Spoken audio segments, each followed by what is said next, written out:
तो मूवी की शुरुआत में हम रोल्स रॉयल कार को देखते हैं जिसके अंदर से डेनियल एक नाम का आदमी बाहर निकलता है। डेनियल नाम का यह आदमी बहुत ही कम समय में बहुत ही अमीर और बहुत ही फेमस हो चुका था। आगे डेनियल वहां से निकलते हुए एक स्टेज पर चढ़ता है जहां पर हजारों में पब्लिक डेनियल को सुनने के लिए उसका इंतजार कर रही थी। मूवी में आगे हमें 2004 का समय बताया जाता है जब डेनियल बहुत ही आम इंसान हुआ करता था। डेनियल अपनी माँ के घर पर जाकर उन्हें बर्थडे विश करता है। आगे डेनियल अपनी माँ को बताता है मैंने जॉब के लिए गूगल में अप्लाई किया है और हो सकता है इसके लिए मुझे कैलिफोर्निया जाना पड़े।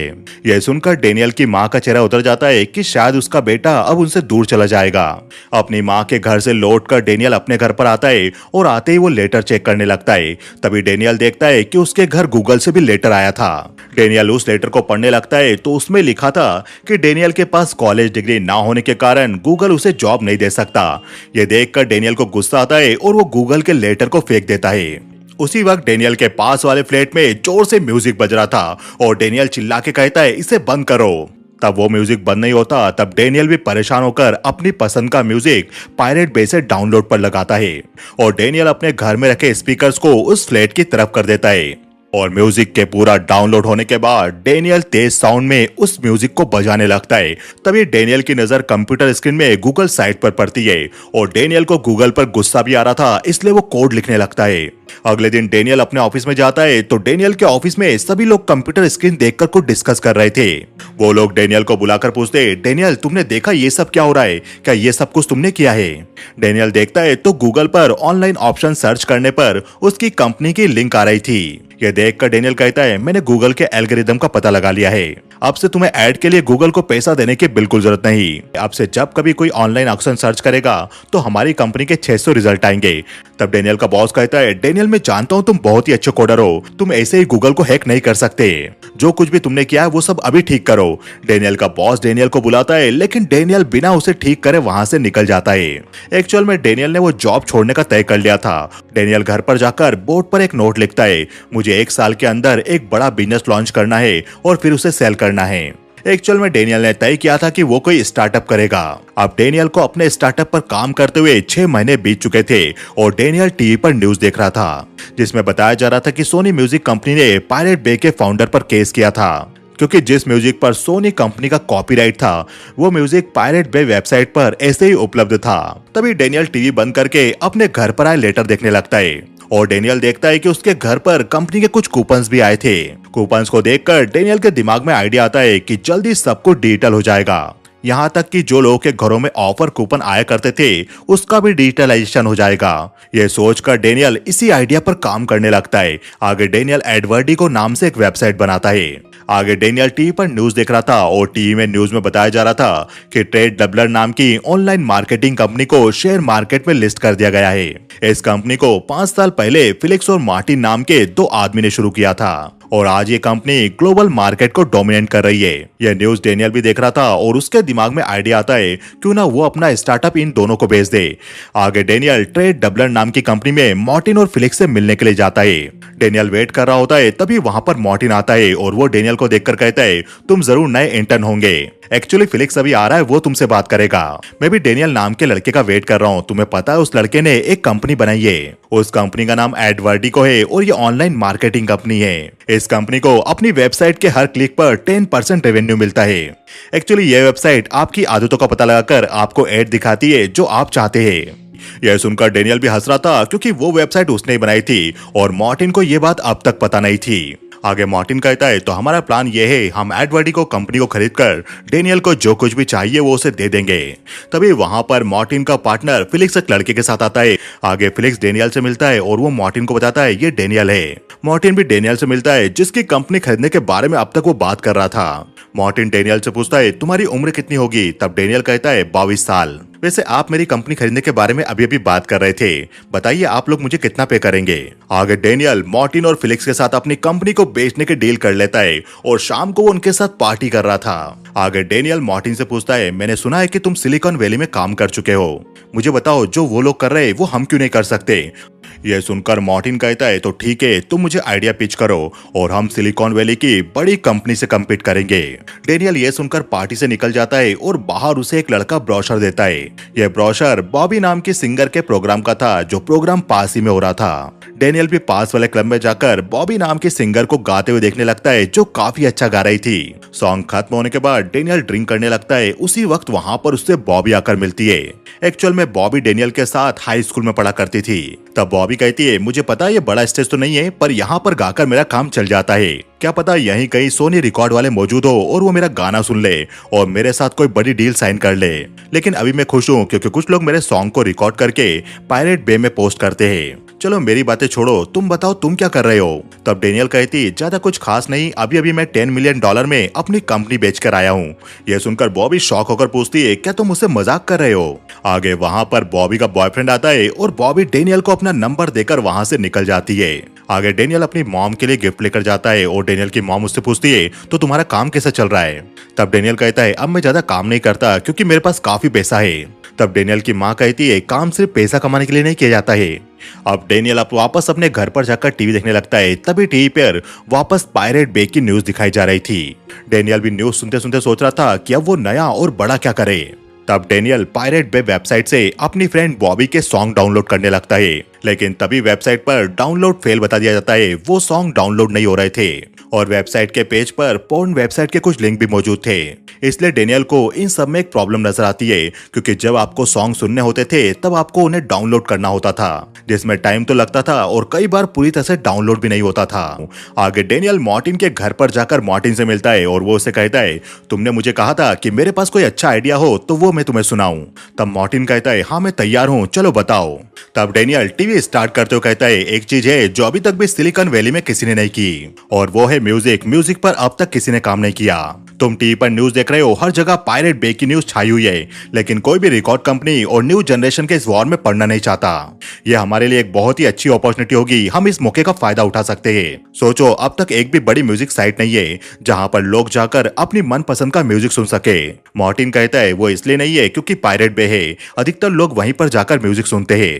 डेनियल कहता है, तो क्या तुम्हें पायरेट बे म्यूजिक सुनने के लिए एक अच्छा ऑप्शन नजर आता है जहां पर सॉन्ग और आर्टिस्ट की बराबर लिस्टिंग नहीं है। जब आप कोई भी म्यूजिक डाउनलोड करते तो या तो म्यूजिक डाउनलोड नहीं होता, और यदि डाउनलोड हो भी जाता है तो वो फाइल प्ले नहीं होती। डेनियल कहता है, यही तो मेरा आइडिया है, पायरेट बे एड से पैसा कमाता है, हम भी ये कर सकते हैं एक अच्छी वेबसाइट बनाकर। पायरेट बे के इस बिजनेस मॉडल पर काम करके हम भी बहुत सक्सेसफुल हो सकते हैं। इमेजिन करो, हम एक ऐसी क्लीन वेबसाइट बनाएं जिस पर लोग आकर फ्री में म्यूजिक सुन सके। मॉर्टिन कहता है, और म्यूजिक राइट्स का क्या होगा जो उन बड़ी कंपनीज के पास है। डेनियल कहता है, तो हम इन कंपनी से म्यूजिक बाय कर लेंगे। डेनियल की सारी बातें सुनकर मार्क कहता है, मैं तुम्हारे आइडिया के साथ हूँ। आगे डेनियल इस काम के लिए अपनी कोडर की टीम बनाने लगता है। इसके लिए डेनियल एंड्रियास इन नाम के कोडर से जाकर मिलता है, जो काफी अच्छा कोडर था। एंड्रियास डेनियल से मिलकर उसकी रिक्वायरमेंट पूछता है। तब डेनियल कहता है, मैं एक म्यूजिक साइट बनाना चाहता हूँ जिस पर किसी को वेट ना करना पड़े, जिस पर म्यूजिक सुनने के लिए किसी को डाउनलोडिंग ना करना पड़े, बस एक क्लिक पर मनपसंद म्यूजिक सामने आ जाए और प्ले होने लगे। यह सुनकर एंड्रियास कहता है, इस काम के लिए मुझे बड़ी टीम बनानी होगी, मुझे कितने लोग मिलेंगे। डेनियल कहता है, जितनी बड़ी तुम टीम बनाना चाहो उतनी बड़ी टीम बना सकते हो।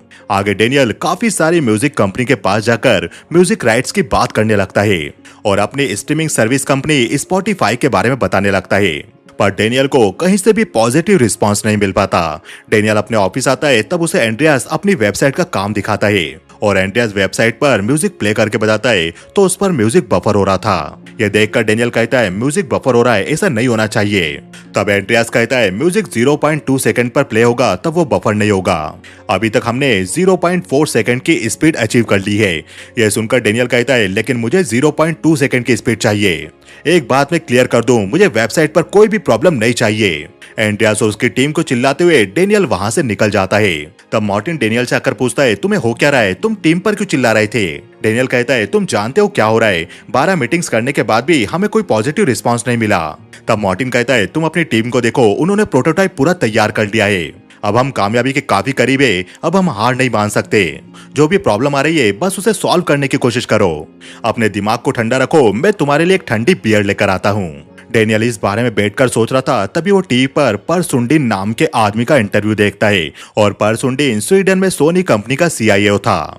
रिपोर्टर सुंडीन से पायरेट बे कंपनी को लेकर सवाल कर रहा था। तब सुंडीन कहता है, पायरेट बे वेबसाइट जो कुछ भी कर रही है वो सब इलीगल है, हमारी कंपनी के म्यूजिक को बिना हमारी परमिशन के ऐसे ही अपनी वेबसाइट पर अपलोड कर देना ये सब गलत है। इसलिए हम पायरेट बे वेबसाइट के फाउंडर को कोर्ट में लेकर जाने वाले हैं। हम देखेंगे वहां से अगर कोई रास्ता निकल पाए तो। डेनियल भी सुंडिन को देख रहा था और वो समझ गया था कि अब उसे म्यूजिक राइट्स के लिए किससे बात करनी है। आगे डेनियल पर सुंडिन से मिलने के लिए स्वीडन में सोनी के ऑफिस में जाता है। तभी स्टेफनी नाम की लड़की डेनियल से आकर मिलती है और डेनियल उसे कहता है, मैं इस लॉबी में पिछले 3 दिनों से वेट कर रहा हूँ, मैं पर सुंडिन से मिलना चाहता हूँ। तभी स्टेफनी कहती है, अभी उनका शेड्यूल बहुत ही बिजी है, अभी आप नहीं मिल सकते।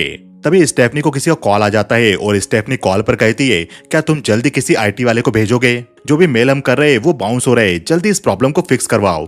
डेनियल भी स्टेफनी की बातें सुनकर कहता है, ये फायरवॉल की प्रॉब्लम है और मैं इसे फिक्स कर सकता हूँ। तभी स्टेफनी डेनियल को अपने साथ ले जाती है और वो उसकी प्रॉब्लम को सॉल्व कर देता है। डेनियल उठकर जा रहा था तभी वो टेबल पर रखा हुआ बॉबी का पोस्टर देखता है और डेनियल कहता है, क्या तुमने बॉबी का म्यूजिक सुना? ये काफी अच्छा गाती है। तब स्टेफनी कहती है, हाँ बिल्कुल, ये काफी अच्छा गाती है। पर अचंबा ये सुनकर हुआ कि तुमने भी इसका म्यूजिक सुना है। तब डेनियल कहता है, हाँ मैं इसे जानता हूँ, ये मेरी स्कूल फ्रेंड है। तब स्टेफनी कहती है, आज भी क्लब में इसका शो है जहाँ पर ये गाना गाती है और पॉसिबल है आज रात को पर सुंडिन भी इसका म्यूजिक सुनने के लिए वहाँ पर आए। ये सुनकर डेनियल समझ जाता है और वो स्टेफनी को थैंक्स कहता है। अब शाम को डेनियल उस क्लब में जाता है जहां पर बॉबी गाना गाने वाली थी। डेनियल बॉबी से मिलकर उसे स्पॉटिफाई के बारे में बताता है और डेनियल बॉबी को यह भी बता देता है आज यहां पर सोनी का टॉप एग्जीक्यूटिव भी आने वाला है। अब बॉबी क्लब में परफॉर्म कर रही थी तभी डेनियल और एंड्रियास वहां पर सुंडिन को देख लेते हैं। वो क्लब के बाहर जा रहे थे तभी डेनियल परसुंडिन को आवाज लगाता है। परसुंडिन के साथ में स्टेफनी भी थी और वो डेनियल को परसुंडिन के बारे में बताती है और डेनियल परसुंडिन से कहता है, मुझे पता है कि म्यूजिक इंडस्ट्री को कैसे बचाया जा सकता है। हम लोगों ने एक म्यूजिक प्लेयर तैयार किया है जिस पर लोग आकर फ्री म्यूजिक सुन सकते हैं। यह सुनते ही सुंडिन कहता है, क्या कहा तुमने? म्यूजिक, और वो भी फ्री में? तुमने सोच भी कैसे लिया कि मैं तुम्हारे साथ फ्री म्यूजिक की बात पर डील करूंगा? म्यूजिक कभी भी फ्री नहीं हो सकता। आज के बाद मेरे सामने कभी भी फ्री म्यूजिक के बारे में बात करने की कोशिश मत करना। मेरा पर्सनल मिशन है कि मैं तुम्हारी जैसी कंपनी को खत्म कर दूंगा जो फ्री म्यूजिक की बातें कर रहे हैं। ऐसा बोलकर सुंडिन गाड़ी में स्टेफनी के साथ बैठकर वहां से निकल जाता है। इतनी बात सुनने के बाद डेनियल को भी काफी गुस्सा आ रहा था और वो अपना लैपटॉप फेंक देता है। आगे लैपटॉप उठाकर डेनियल एंड्रियास से कहता है, चलो हमें वापस से काम पर लगना है। डेनियल ने भी तय कर लिया था कि वो अब हार नहीं मानने वाला। अब दोस्तों मूवी में हमें सुंडिन की कहानी बताई जाती है। सुंडिन कोर्ट में जाता है तब कोर्ट के बाहर सभी लोग उसका विरोध कर रहे थे और सभी लोग नारे लगा रहे थे, डोंट स्टॉप पायरेट बे। सुंडिन कोर्ट में जाता है और उसी वक्त वहां पर पायरेट बे के 3 फाउंडर भी आ जाते हैं। रिपोर्टर उनसे सवाल करने लगते हैं। तब उनमें से पीटर नाम का फाउंडर कहता है, मुझे तो कैसी बकवास लग रहा है। पियर सुंडिन और उनके साथ काम करने वाली म्यूजिक रिकॉर्ड कंपनी, ये लोग महंगे दाम में अपनी सीडीज और डीवीडीज बेचते हैं और ये लोग हमें नीचा दिखाकर फर्स्ट प्लेस पर बने रहना चाहते हैं, क्योंकि जब लोगों को म्यूजिक फ्री में मिलेगा तो कोई भी उसे खरीद कर नहीं सुनना चाहेगा। इसलिए हमारा केस जीतना बहुत जरूरी है ताकि इन लालची म्यूजिक कंपनी को इनकी सही जगह दिखाई जाए। सुंडिन भी पीटर की स्पीच को सुन रहा था और पीटर हंसते हुए सुंडिन के सामने से निकल जाता है। अब आगे हमें इस घटना के 3 साल पहले का समय बताया जाता है, जब सुंडिन की सीनियर सुंडिन को कॉल करके कंपनी से कुछ लोगों को निकालने के लिए कहती है, क्योंकि उनकी कंपनी की सीडी की सेल 20% तक डाउन हो चुकी थी और इसलिए कंपनी में छटनी जरूरी थी। तब सुंडिन को अपने साथ काम करने वाले कई लोगों को जॉब से निकालना पड़ता है। यह करके सुंडिन को भी दुख हो रहा था, क्योंकि वो लोग काफी सालों से सुंडिन के साथ काम करते हुए आ रहे थे। आगे सुंडिन गुस्से में सीनियर पुलिस ऑफिसर को पायरेट बे पर एक्शन लेने के लिए कहता है, क्योंकि पायरेट बे वेबसाइट के कारण उनकी सीडी की सेल में 20% तक गिरावट आ चुकी थी। आगे कमिश्नर के कहने पर पुलिस की कुछ टीम पायरेट बे के ऑफिसेस पर छापा मारती है। आगे सुंडिन पॉन्टिन नाम के सीनियर पुलिस ऑफिसर से कहता है, तुमने पायरेट बे के ऑफिसेस पर रेड मारी, लेकिन उनकी वेबसाइट सिर्फ 2 दिनों के लिए बंद रही और पायरेट बे का फाउंडर पीटर वो क्यों नहीं पकड़ा गया? तब पॉन्टिन कहता है, उसे टिप मिल गई थी और वो वहां से भाग गया। वो किसी नई लोकेशन पर जाकर अपनी साइट को वापस चलाने लगा। हमें पता चला कि वो हॉलैंड में है और वहां पर जाकर स्वीडन की पुलिस कार्रवाई नहीं कर सकती। क्या तुम्हें एक बात पता चली? पायरेट बे के ऑफिसेस पर छापा मारने के बाद पायरेट बे वेबसाइट पर ट्रैफिक दुगना हो चुका है। देखा जाए तो हमने उनके ऑफिसेस पर छापा मारकर उनकी हेल्प की है। सुंडिन समझ गया था कि मीडिया में न्यूज आने के कारण पायरेट बे पर ट्रैफिक और बढ़ गया था और इसलिए पुलिस कार्रवाई से उनकी वेबसाइट को कोई फर्क नहीं पड़ने वाला। वहां से निकलकर सुंडिन अपनी फैमिली के साथ अपने वकील दोस्त की पार्टी में जाता है।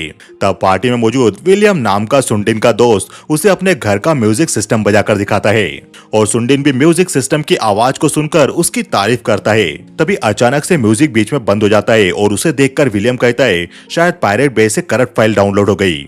यह सुनकर सुंडिन कहता है तो तुम म्यूजिक पायरेट बे से डाउनलोड करते हो। यह सुनकर विलियम कहता है हाँ, आजकल सभी पायरेट बे से म्यूजिक डाउनलोड करके बजाते हैं। यह सुनकर सुंडिन घर से विलियम का कुछ सामान उठाकर अपने साथ ले जाने लगता है। तब विलियम सुंडिन को रोककर पूछता है तुम ये सब क्या कर रहे हो। सुंडिन कहता है कुछ नहीं, मैं तुम्हारे घर से तुम्हारा कुछ सामान चुरा कर ले जा रहा हूँ क्योंकि तुम भी दूसरों का म्यूजिक चुरा कर सुन रहे हो। जो म्यूजिक तुम सुन रहे हो वो आर्टिस्ट का है जिन्होंने इसे बनाया है। तुम जैसे लोगों की वजह से इस वीक मुझे अपनी कंपनी से 60 लोगों को फायर करना पड़ा। तुम म्यूजिक सिस्टम का पैसा दे सकते हो लेकिन म्यूजिक का पैसा नहीं देते हो। ऐसा कहकर सुंडिन गुस्से से वहां से चला जाता है।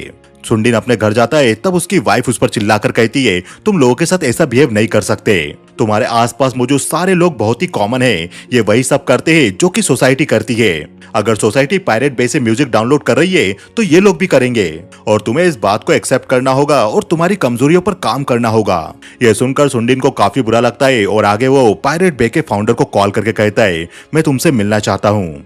तब आगे पीटर सुंडिन को एक सुनसान जगह पर मिलने के लिए बुलाता है। वो जगह बिल्डिंग के नीचे बना हुआ बेसमेंट था जहां से पीटर पायरेट बे को ऑपरेट किया करता था।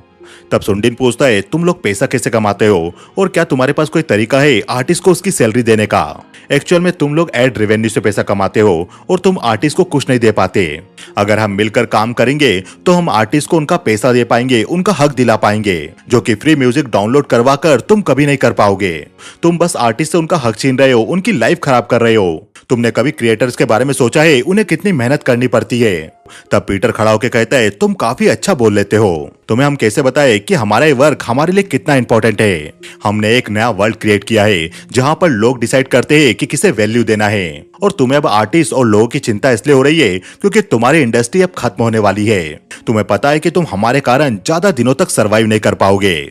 आगे सुंडिन अपने घर पर देखता है कि उसका बेटा भी पायरेट बे वेबसाइट चला रहा था। तब सुंडिन अपने बेटे से पूछता है तुम पायरेट बे वेबसाइट क्यों चला रहे हो। सुंडिन का बेटा कहता है क्योंकि इसमें एक क्लिक में हमें वो सब मिल जाता है जो हमें चाहिए होता है। आगे सुंडिन का बेटा पायरेट बे पर बॉबी के सॉन्ग सर्च करता है और वो कहता है इस आर्टिस्ट का नाम बॉबी टी है, इसमें इसके सॉन्ग भी मौजूद है पर किसी भी रिकॉर्ड कंपनी के पास इसका म्यूजिक मौजूद नहीं है। तो पायरेट बे के कारण बॉबी नाम की सिंगर का फैन बेस काफी बढ़ चुका है। अब आगे अपने बेटे से बॉबी की तारीफ सुनकर सुंडिन उसका म्यूजिक सुनने क्लब में जाता है और ये मूवी का वही सीन था जहां पर डेनियल भी सुंडिन से मिलने के लिए आया था और सुंडिन देखता है कि बॉबी काफी अच्छा गा रही थी। अब सुंडिन स्टेफनी के साथ वहां से जाने लगता है तभी उसे डेनियल रोक लेता है और डेनियल सुंडिन को स्पॉटिफाई की वेबसाइट बताते हुए फ्री म्यूजिक की बात कहता है और सुंडिन फ्री म्यूजिक की बात को सुनकर डेनियल पर काफी चिल्लाता है और स्टेफनी के साथ अपनी गाड़ी में वहां से बैठकर निकल जाता है और सुंडिन स्टेफनी से कहता है इस लड़के को पता कैसे चल गया कि मैं यहाँ पर बॉबी का म्यूजिक सुनने आने वाला हूँ। तब स्टेफनी कहती है मैंने उसे बताया था। सुंडिन कहता है और तुमने ऐसा क्यों किया। स्टेफनी कहती है क्योंकि मैंने देखा है वो लड़का अपने काम में कितना माहिर है और उसका काम भी कितना अच्छा है। यह बात सुनकर सुंडिन को एहसास होता है कि शायद उसे डेनियल की पूरी बात सुननी चाहिए थी। अब आगे सुंडिन बॉबी को मिलने के लिए बुलाता है उसके साथ एग्रीमेंट करने के लिए और सुंडिन बॉबी के काम की काफी तारीफ करते हुए उसे अपनी कंपनी की वकील से मिलवाता है ताकि बॉबी उनकी कंपनी के साथ एग्रीमेंट कर सके। बॉबी के साथ साथ सुंडिन ने डेनियल को भी मिलने के लिए बुलाया था ताकि वो उसके साथ भी बात कर सके। आगे सुंडिन के कहने पर डेनियल उसे अपनी वेबसाइट दिखाने लगता है और वो कहता है मैं बस आपसे ये कहना चाहता था कि हमारी वेबसाइट पर फ्री म्यूजिक होगा लेकिन हमारे पास एक प्रॉपर बिजनेस मॉडल भी है जिसके कारण लोग हमारा सॉन्ग सुनने के लिए पे करेंगे। यह सुनकर सुंडिन कहता है पिछली बार तो मैं फ्री म्यूजिक के बारे में सुनते ही तमतमा गया था पर मैंने स्टेफनी से वादा किया है मैं बिल्कुल गुस्सा नहीं करूंगा और इस बार तुम्हारी बात पूरी सुनूंगा। आगे डेनियल सुंडिन को अपनी वेबसाइट दिखाता है और वेबसाइट को देखकर सुंडिन वेबसाइट की तारीफ करता है। डेनियल कहता है चलिए जो भी सॉन्ग आपको पसंद है इस पर सर्च कीजिए। तब सुंडिन कहता है लेकिन मैं लाइब्रेरी में वो सॉन्ग कैसे ढूंढूंगा। डेनियल कहता है उसकी आपको बिल्कुल जरूरत नहीं पड़ेगी, आप बस सॉन्ग को यहाँ पर टाइप कीजिए। तब सुंडिन उसको जो सॉन्ग पसंद था उसका नाम टाइप करता है और सॉन्ग का नाम टाइप करते से ही वो सॉन्ग स्क्रीन पर आ जाता है। ये देखकर सुंडिन कहता है ओके तो अब क्या मुझे डाउनलोड करना होगा। डेनियल कहता है आपको डाउनलोड करने की बिल्कुल जरूरत नहीं, बस आप सॉन्ग पर क्लिक कीजिए। सुंडिन कहता है लेकिन ये मेरे क्लिक करने पर तो बफर होगा। डेनियल कहता है नहीं नहीं कुछ नहीं होगा, आप बस क्लिक कीजिए। डेनियल क्लिक करता है और वो सॉन्ग बिना रुके बजने लगता है और ये देखते से सुंडिन शॉक रह जाता है। वो कहता है ये तुमने कैसे किया। तब डेनियल कहता है आप चाहे तो किसी और सॉन्ग को भी प्ले कर सकते हैं। तब सुंडिन वापस सॉन्ग को सर्च करके प्ले करता है और इस बार भी वो सॉन्ग प्रॉपर सुनाई दे रहा था बिना बफरिंग के। सुंडिन शॉक था और एक के बाद एक वो कई सारे सॉन्ग सर्च करके बजाता है और सारे सॉन्ग बराबर चल रहे थे। अब दोस्तों ये वो समय था जब यूट्यूब नया नया आया था और स्पॉटिफाई एक ऐसी वेबसाइट थी जिस पर बिना बफरिंग के सॉन्ग सर्च हो रहे थे और प्ले भी हो रहे थे। यह सुंडिन और सबके लिए बिल्कुल नया एक्सपीरियंस था क्योंकि अब तक लोग सॉन्ग सुनने के लिए सीडीज का यूज किया करते थे। तब सुंडिन पूछता है तुमने ये सारे सॉन्ग स्टोर कैसे किए। डेनियल कहता है ये सारे सॉन्ग ऑनलाइन प्ले हो रहे, इंटरनेट के जरिए हमारी वेबसाइट पर प्ले हो रहे और ये दुनिया की पहली स्ट्रीमिंग साइट है और बेस्ट पार्ट ये है इस पर सॉन्ग सुनने के लिए सभी लोग पे करेंगे। सुंडिन समझ गया था कि आने वाले समय में म्यूजिक इंडस्ट्री का यही फ्यूचर है, लोग स्ट्रीमिंग साइट पर जाकर ही सॉन्ग सुनेंगे ना कि सीडीज और डीवीडी खरीदेंगे। आगे सुंडिन सोनी के हेड ऑफिस में जाता है जो न्यूयॉर्क में था और सुंडिन वहां पर जाकर सोनी के सीईओ को वो स्पॉटिफाई वेबसाइट बताता है और सुंडिन कहता है ये मैंने पहली बार देखा है, इसे स्ट्रीमिंग कहते हैं, इसके द्वारा हम पायरेट बे को मात दे सकते हैं। तब सीईओ कहता है हाँ ये काफी अच्छा है, बहुत ही फास्ट प्ले हो रहा है, लेकिन जब तक पायरेट बे के केस में कोर्ट का कोई भी ऑर्डर नहीं आ जाता तब तक हम इसमें कुछ भी नहीं कर सकते। सुंडिन कहता है हम ज्यादा वेट नहीं कर सकते, हम टाइटेनिक की तरह डूब रहे हैं। मैक्सिन यही बैठी है, इसका कॉल मुझे रोजाना आता है और ये लोगों को मुझे कंपनी से फायर करने के लिए कहती है। अब तो सोनी के स्वीडन वाले ऑफिस में लोग ही नहीं बचे, अब पहले जैसा कुछ नहीं रहा है, सब कुछ बदल चुका है। आगे सुंडिन वहां से जा रहा होता है तभी उससे उसका दोस्त लूसियन मिलता है और लूसियन सुंडिन से पूछता है तुम यहाँ पर कैसे। सुंडिन कहता है मैं अपने सीनियर को फ्यूचर दिखाने गया था पर मैं कामयाब नहीं हो पाया, चलो मैं तुम्हें कुछ बताता हूँ। आगे सुंडिन लूसियन को भी वेबसाइट दिखाता है और लूसियन वेबसाइट की काफी तारीफ करता है। तब सुंडिन कहता है इस वेबसाइट को बनाने वाले लोग जवान है और ये हमारे साथ मिलकर काम करना चाहते हैं, ना कि पायरेट बे के साथ। अगर अब हमने मौके का फायदा नहीं उठाया तो हम बर्बाद हो जाएंगे।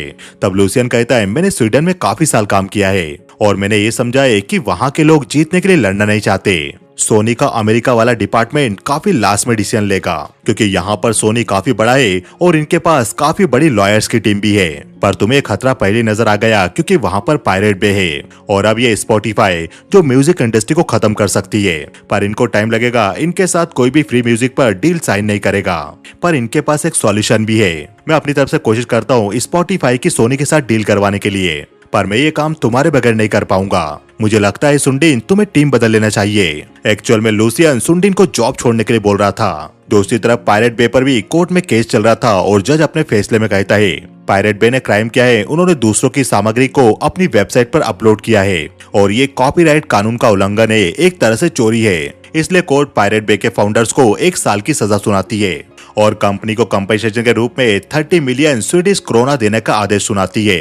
दूसरी तरफ स्पॉटिफाई के द्वारा पार्टी रखी जाती है जहां पर सुंडिन और उसकी फैमिली भी आती है। सुंडिन डेनियल से मिलता है और डेनियल कहता है तुम्हें तुम्हारी न्यू जॉब की बधाई हो। तब सुंडिन कहता है तुम्हें भी बधाई हो, तुम्हारी भी एक डील हो गई है। डेनियल कहता है मैं भी काफी इम्प्रेस हुआ कि तुमने यूनिवर्सल म्यूजिक कंपनी को हमारे साथ डील करने के लिए तैयार कर लिया।